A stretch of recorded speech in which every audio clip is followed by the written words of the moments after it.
In this video, I am going to talk about the advantages of DPP-4 inhibitors in clinical practice.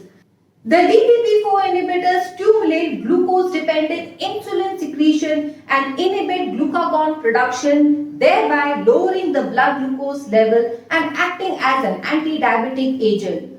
Some of the DPP-4 inhibitors are vildagliptin, sitagliptin, saxagliptin, linagliptin, allogliptin.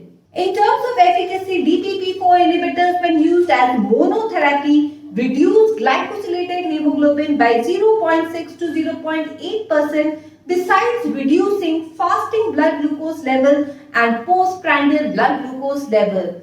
Therefore, these drugs are very effective as anti-diabetic agents when used as monotherapy and combination therapy.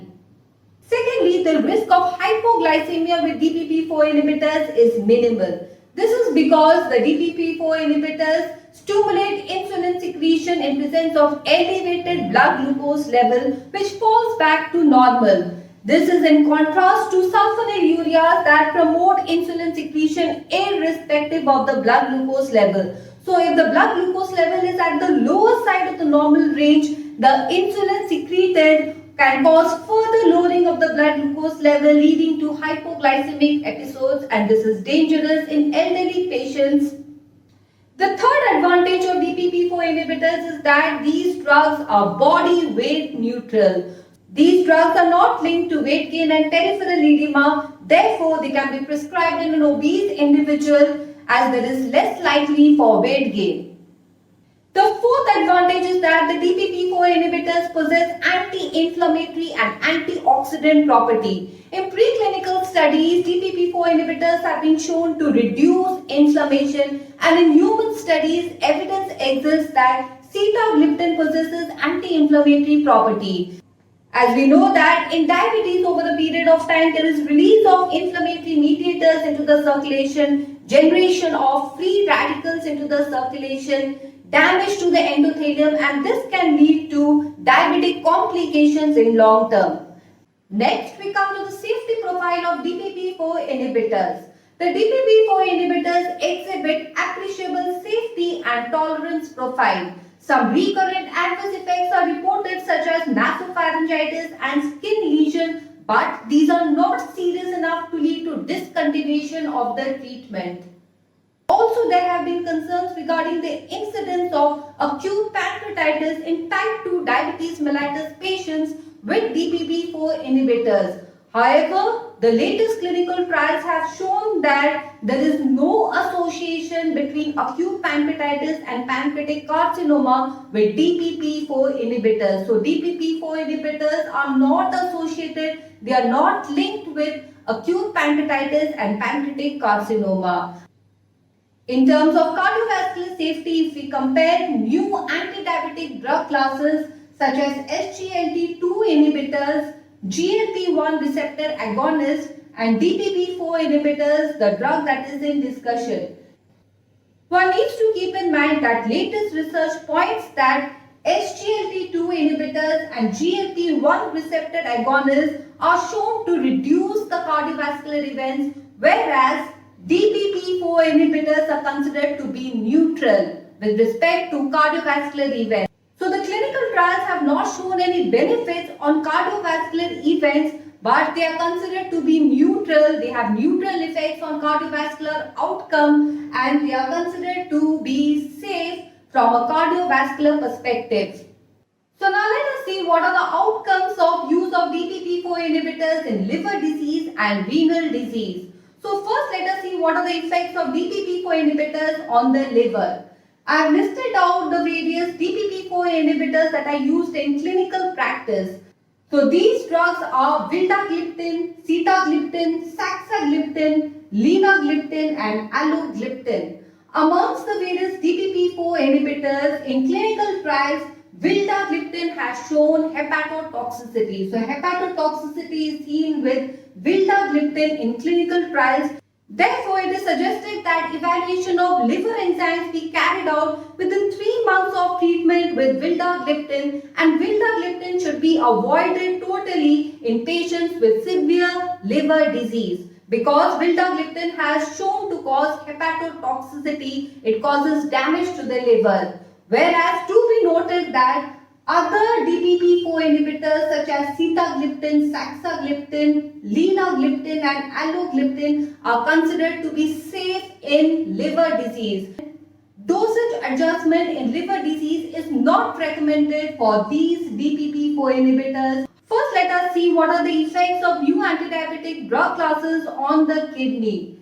The drugs are SGLT2 inhibitors, that is sodium glucose transporter 2 inhibitor, GLP-1 receptor agonist which acts through incretin mechanism, and DPP-4 inhibitors. So out of all these drugs, SGLT2 inhibitor produces action on the kidney tubules, causing excretion of glucose and reducing the blood glucose level. They have a beneficial action on kidney disease and are preferred in a patient suffering from kidney disease. So they have superior outcome compared to GLP-1 receptor agonists and DPP-4 inhibitors.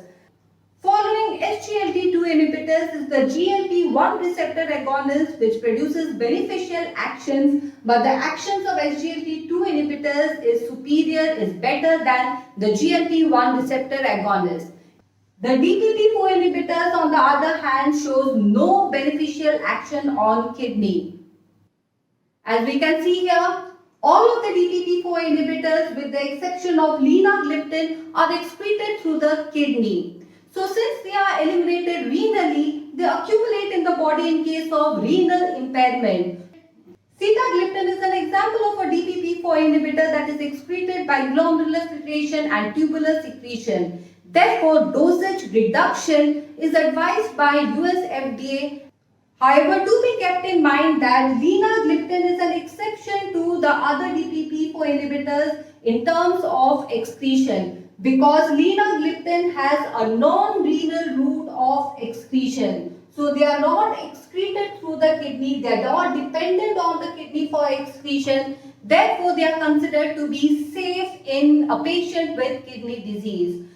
So one of the advantages of DPP-4 inhibitors is that there are alternative DPP-4 inhibitors that are available to be used in kidney disease and liver disease. So in kidney disease, linagliptin is the preferred choice because this drug has non-renal route of excretion, whereas other DPP-4 inhibitors are excreted through the kidney. And in liver disease, all DPP-4 inhibitors are considered to be safe with the exception of vildagliptin, because vildagliptin has shown to cause hepatotoxicity. So any other DPP-4 inhibitors such as sitagliptin, saxagliptin, linagliptin are considered to be safe in liver disease. The next advantage of DPP-4 inhibitors is that these drugs have a characteristic property of restoring the beta cell function. So these drugs cause proliferation of pancreatic beta cells, causes neogenesis and inhibit apoptosis of the pancreatic beta cells. So it helps to restore the pancreatic beta cell function, and this is beneficial in a patient with diabetes. The next advantage of DPP-4 inhibitors is that they have high efficacy in multiple pathways. They can be used as monotherapy or in combination therapy such as dual therapy or triple therapy.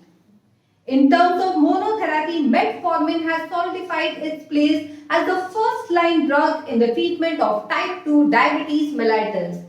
DPP-4 inhibitor is equally effective as metformin in the management of type 2 diabetes mellitus when used as monotherapy. It has a superior gastrointestinal tolerability, because do remember that metformin produces GI side effects such as nausea, vomiting, diarrhea, and these side effects are very commonly seen with metformin.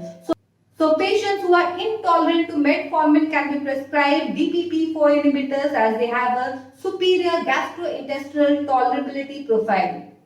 With respect to dual therapy, the most favored combination is metformin with a DPP-4 inhibitor. There is low risk of hypoglycemia.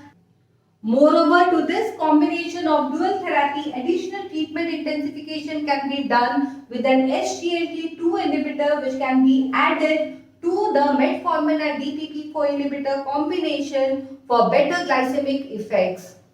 Do keep in mind that GLP-1 receptor agonists should not be combined with the DPP-4 inhibitors. Both these classes of drugs act through incretin mechanism, and these drugs should not be combined together. So thank you for watching. If you find my video useful, please like and subscribe to this channel.